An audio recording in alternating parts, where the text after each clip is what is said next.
I'm Kate. I'm Abon. And I'm Sonia. And today we're dishing with you from Bamboulet, which is located at 5525 Wisconsin Avenue. This wonderful Mediterranean food is overpowering me because I don't know how long I can stay here without eating this. The smell of saffron. It looks wonderful. Saffron. Is it saffron paprika? I'm sure. Who knows what spices? It's the smell of yummy. I dig it. Smell of yum. And today our guest is Morgan Ortagus, who is here to tell us about Generation O from the Washington National Opera and a wonderful event that you can participate in. It's called a late night affair. Morgan, thanks so much for being with us. Thanks for having me. Well, okay, people know about all sorts of cultural societies for young professionals, but they might not know about Generation O. Can you tell us what that is? Sure. Generation O is actually the largest young professional arts organization in DC. We have over 10,000 members, even though we're really only relatively a few years old. So Generation O is the 18 to 35 crowd at the Washington National Opera, and we seek to support the opera by going to performances and by throwing really fun parties like the one we're throwing in May. What is the party? Tell me all about it. So it's called a late night affair. And it's a party and it's opera. I'm in. Yes.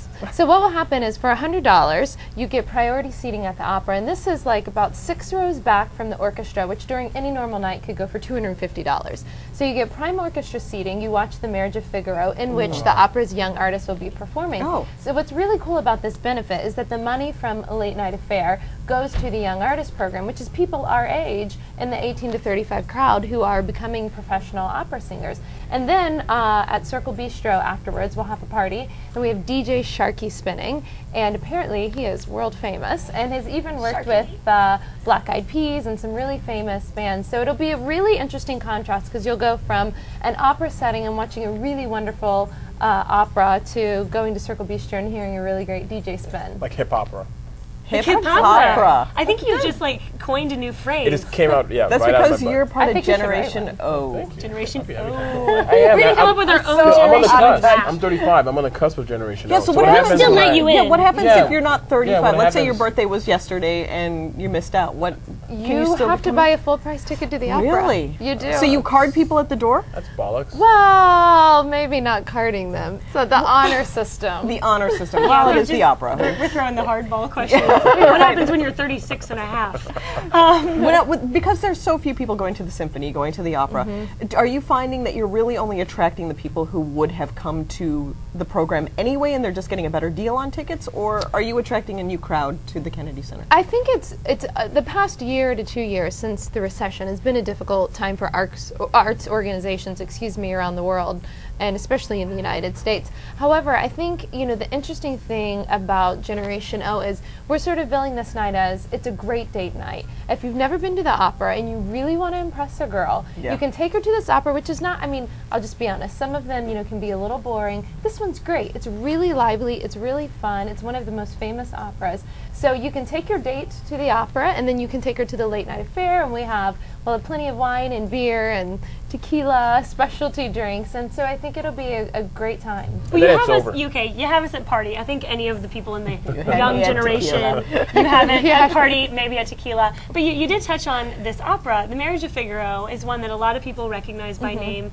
but a lot of people don't really know what it's about. I assume it's about the marriage of Figaro. Can you give us a storyline? Barbara of Seville.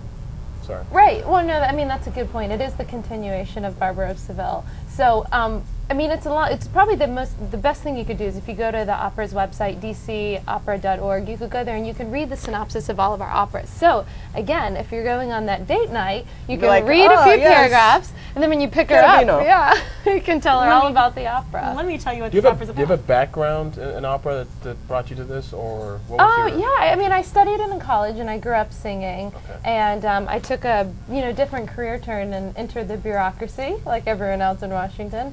And I just became a really great patron, and I love all the arts organizations in town and try to support them all. Okay, this is a horrible segue, but I'm going back to what we talked about, the marriages of Figaro. I learned about the Marriage of Figaro and the Barbara of Seville from Bugs Bunny. Yep.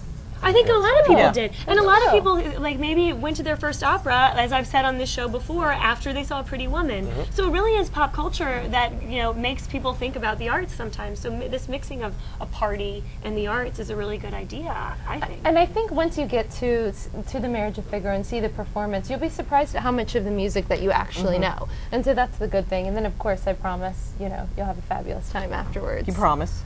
I would not throw a party unless it was fabulous. Nice. Now, what about wardrobe? I mean, when people go to the opera, should I bring my, my cape, my opera cape? No, not a cape. We do have it as cocktail attire, and that's just because I like dressing up in a cocktail dress. So for guys, I mean, I don't think you need to wear a tux, but nice attire, something cool, something fun, something hip.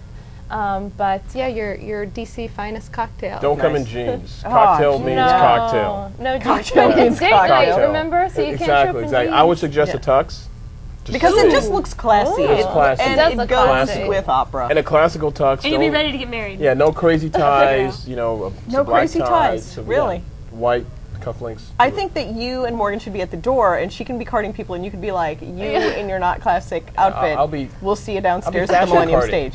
Okay, well, You'd be good at that. In this time when dollars are precious and everyone's trying to decide which organizations to give their money to, arts organizations absolutely are in need, just like every other organization, but why the opera?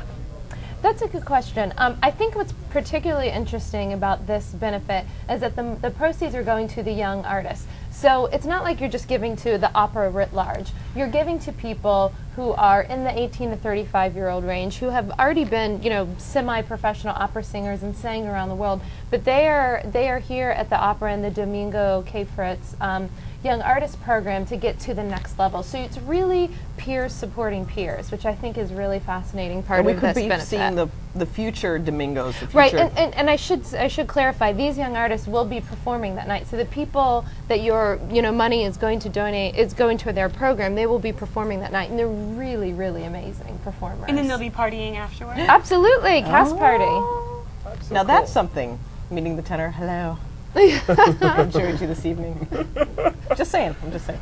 We'll look forward to that. Yeah. Thanks so much for coming on and speaking to us. We're looking forward to a late night affair. That is, how can we get tickets? May? You can go to the opera's website. It's on May 6th. If you just click on the calendar on dcopera.org, you will need the code 9724. 9724. You heard it first here. Don't miss the Marriage of Figaro, and don't miss us here next time on the District Dish.